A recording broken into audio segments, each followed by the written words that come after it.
You're not from Texas. I'm not. You're not. I came here as quickly as I could. Yes.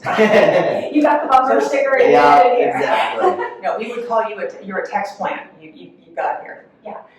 So what brought you to Texas? Is there something that Texas needs me and I need Texas?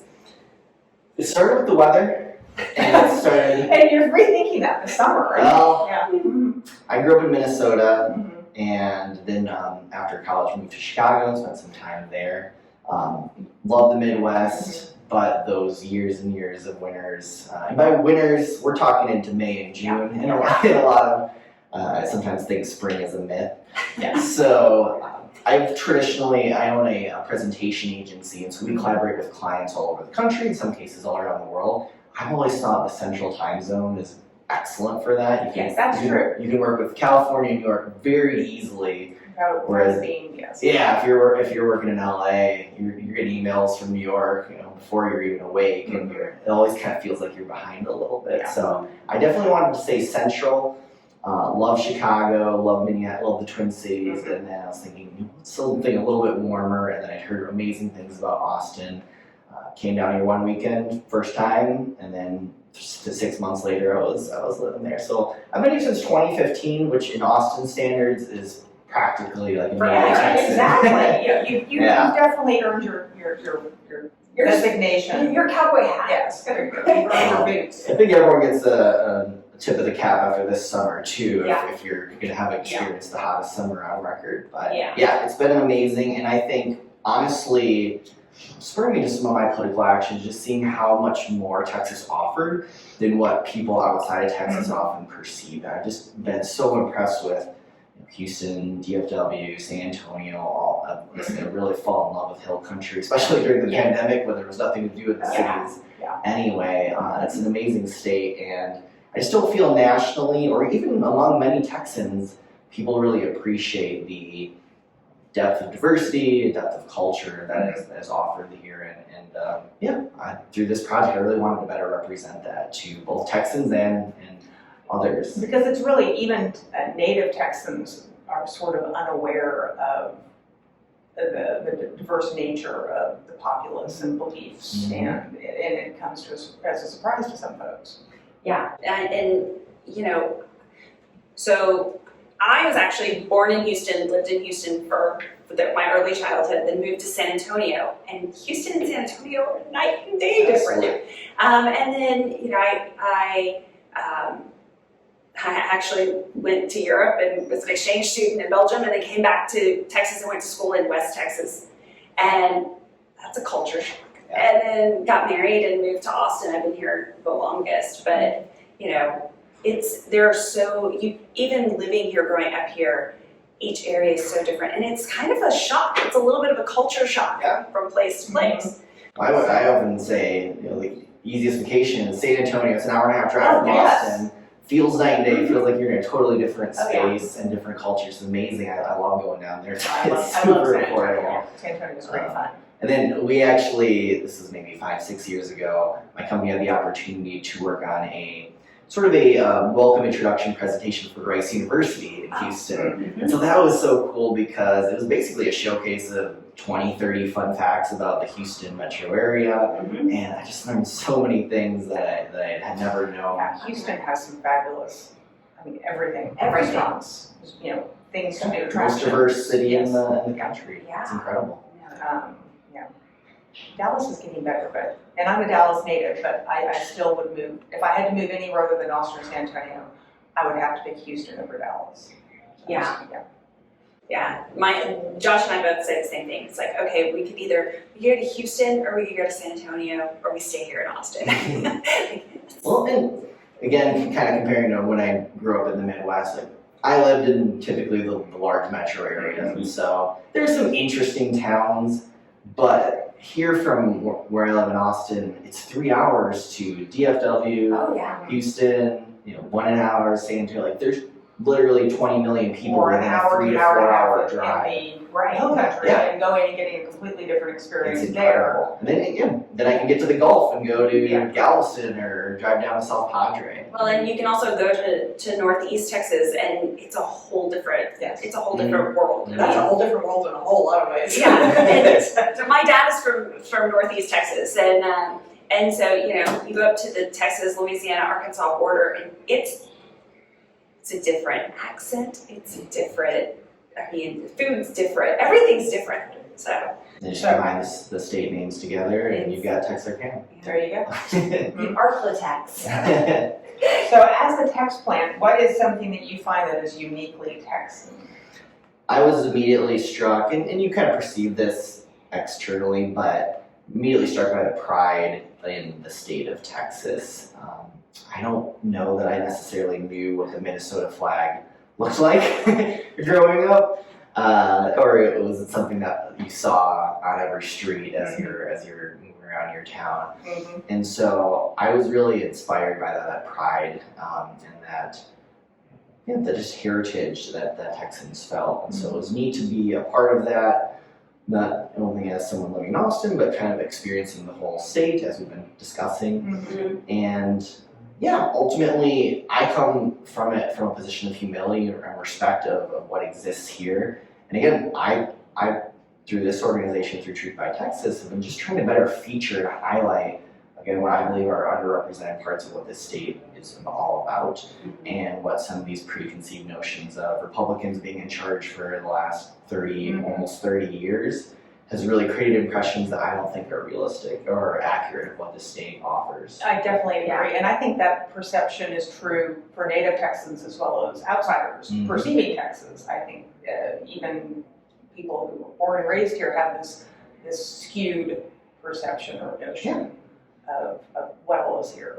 So I think the work that you're doing with Truth by Texas is helping in that political message and in sort of a sociological Exactly. fashion. Just as a specific example, we created a graphic a month or so ago, and I think if you ask people nationwide, what's the big blue state, what's the big red state, I think you get California and Texas. Mm-hmm. When you look at the 2020 election, Biden won California by I want to say about 25 points, like an enormous margin. And Trump won Texas by under 6 points. And so this idea that they're just irrevocably those colors, it's not a similar comparison at all. Texas is very different. We saw obviously how Beto performed against Ted Cruz in 2018, coming within a few points. Yeah, that was a very tight race. I was watching that very closely. Great hope that night. So we get to do it all again Yeah, exactly. in the next 100 days. Yeah. But this time, you and I are contributing 2 new voters. yes. So Ooh, there we go. Yeah. Chipping away. yeah, so we have 2 new voters. To counteract some of our family members. Yes. Yes, this is true. So I actually have the mission statement right there. It says the mission is to challenge political misinformation with graphics and videos that rally Texas voters. So the big showcase of when I decided I have to do this was after the winter freeze in it was 2020, right? And so That was 2020. Yeah, It was 2020. 2020 Yes. February. It was right before Right before everything. chaos. Yeah. and the pandemic. 2020 was It was a doozy. It was rough. Yeah. And so it was really about all the misinformation that emerged, this kind of immediate redirect to windmills. Yeah. And so we have a video, you can check it out on our site, it talks about windmills are used all over the world in places much, much colder.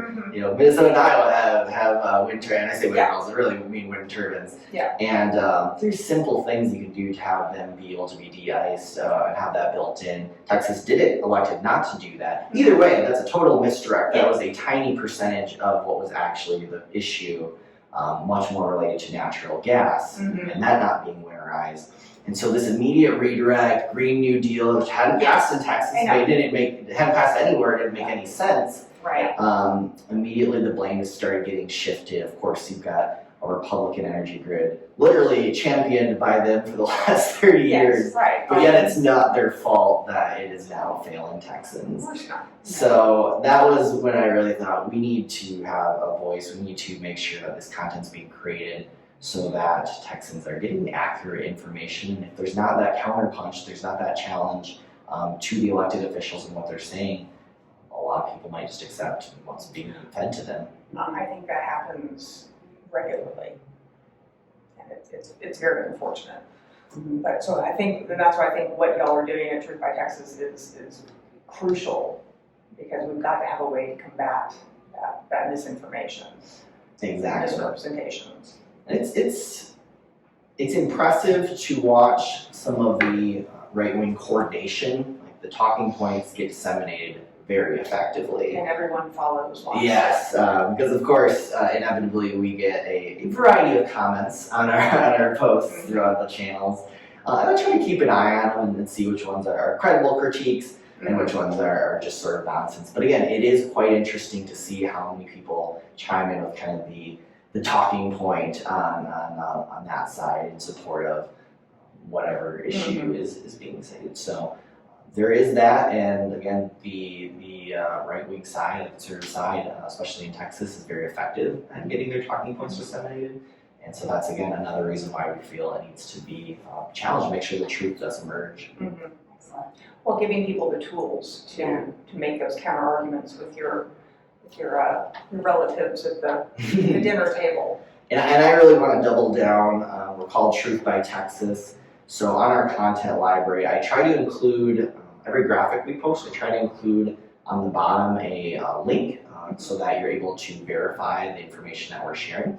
And then in addition, on our content library, every single graphic does have its own landing page in which we have links to the articles that reinforce the points that we're making. So that's something that's very near and dear to us, especially because most of what we're challenging couldn't provide that information. Right. No, to be able to cite those references is rather critical. And there again, it's still taking the respect for the traditional democratic messaging of let me give you all my facts and my reasons why, but I'm going to put it in more of a sub thread sort of thing. It's there, I've got it, but here's my punch. Well, that's what I'm hoping. I didn't expect that to be a soapbox, but I'm hoping other organizations can emulate what we're trying to do there, because even at the beginning and talking with some of our partners, like, oh, you should include like the links in that post, and like someone was like, well, we can't fit all this isn't an essay. Yeah, right. We have about 140 characters and a graphic, and so this was my compromise between those, my best of both worlds, is showcase the information. If anyone needs to know, we've got that content library, as well as we're happy to respond in the comments. Here are the links to reinforce our points. But yeah, we can't let the citations get in the way of actually disseminating the important points that we're trying to showcase. No, because what you're trying to do is more tactical, in nature, but still provide the support for it. Exactly. So that sounds good. So what are your plans for the next few weeks that we have before the midterm elections? What's on your plate? Midterm or the statewide? Well, midterm is okay. So both. You Okay, decide. What is on your plan for Truth by Texas for the next few weeks as we head into election season? Yes, fair enough. So one of the things, I kind of have two tracks running. We've got the sort of day-to-day news, right? And that's something we're always chasing, whatever stories emerging in here. And then you've got kind of the core issues. And the core issues are really important to me. I do feel that there's a lot of organizations throughout the state or nationwide that they do cover politics aggressively, but they sometimes get so detailed and so industry talk that it's really not important to an everyday Texan. Like, what was the procedural element in this committee in the Texas Ledge in mid-March? Like, 99% of Texans, probably a higher number than that, do not care. And so I really try to balance that. Our principles, our first principles, how does this matter to the everyday Texan? So I really try to focus on that. So yeah, we kind of got those two tracks. We've got the day-to-day news, just here's the perspective, here are some great opinions about that, or great features about that, showcase that information, make sure that's emerging to the top, and then just hitting on jobs and hitting on energy and hitting on the border and abortion and things that in some cases, Personal liberties. in some cases Democrats have traditionally avoided talking about that in the state, just kind of leaving it alone. And I think, again, if you're not countering, then there's only one narrative. You're acquiescing if you're not countering. Exactly. And so, yeah, those are kind of two tracks, making sure that content, we produce a lot of content around there. Everything, and as I'm noticing, even after just doing it 6 to 9 months here, everything's cyclical. A few weeks later, that same story from a few weeks back reemerges in a different form, especially with a lot of these legal cases where there's so many different steps. That was part of the reason why I needed to create that content library. Even I was forgetting. Wait a minute. Like, did I create a graphic about that in December? Oh yeah, that's great. That feels very familiar. That's perfect. Yeah. Which is neat because it allows us to, in practically real time, respond and have some of that information available to people. So yeah, in addition to that, just making sure that people are aware of not just Beto, as he runs in the state, and the races for lieutenant governor and for attorney general and all the down ballot races. Eventually, again, we're in our first kind of political season here, but eventually would love to do more regional, and again, we'll be able to sort that kind of on our website to be able to get different content from the different regions of Texas that we talked about. So we very much see this as an avenue to create content that can be useful to people statewide, and potentially even templating content so that people can customize it for their own scenarios. Yeah, no, that makes sense, and I definitely think y'all are on the right avenue to doing that. So, excellent. In terms of mediums, right now we're largely producing on social media. We are looking at doing paid advertising, targeting persuadable voters, targeting independent voters, so we're super excited about that. Well, we've been running some numbers right now with the board. Brandy's helping champion that project where we're identifying different partisan levels, people who voted in midterms, and identifying who we want to make sure we get those targeted ads. It's amazing how centric you can get on some of those groups. Right. And then, as I mentioned earlier, we are actively fundraising either in this cycle or in future cycles, depending on how that fundraising goes. By the way, you can donate at truthbytexas.com. That's going to be my question, is how to support you. Yeah, we got a big donate button at the top right there. But would love to, and actively talking right now, strategizing on some billboards throughout the state, and signage, potentially advertisements in newspapers. We want to help be the vanguard for getting non-conservative thoughts to people that traditionally don't get exposed to them throughout our state. Great, well, I think that's awesome. So I want everyone to go to all their social media platforms and follow Truth by Texas and see what all y'all are doing, because I do think it is so very important, and it's going to continue to become more important.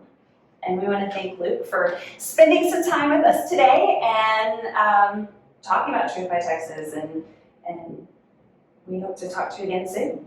Yes, Kelly, Kristen, really appreciate the opportunity. As we said, truthbytexas.com. Most of our social channels are TruthX Texas, the kind of South by Southwest style. We'll share all that on our social Yeah, perfect. And then I would also, last kind of note here is, we are very much looking for volunteers. So if you are interested and have experience with messaging or graphic design or web or anything, we could use people to help us with a lot of different elements. We may know a few Please reach out. Yeah. We could. The more volunteers we have, the more that we can create content and help disseminate it statewide. Okay, excellent. Wonderful. Thank you. Thanks for your Thank time. you. Appreciate it. Thank you.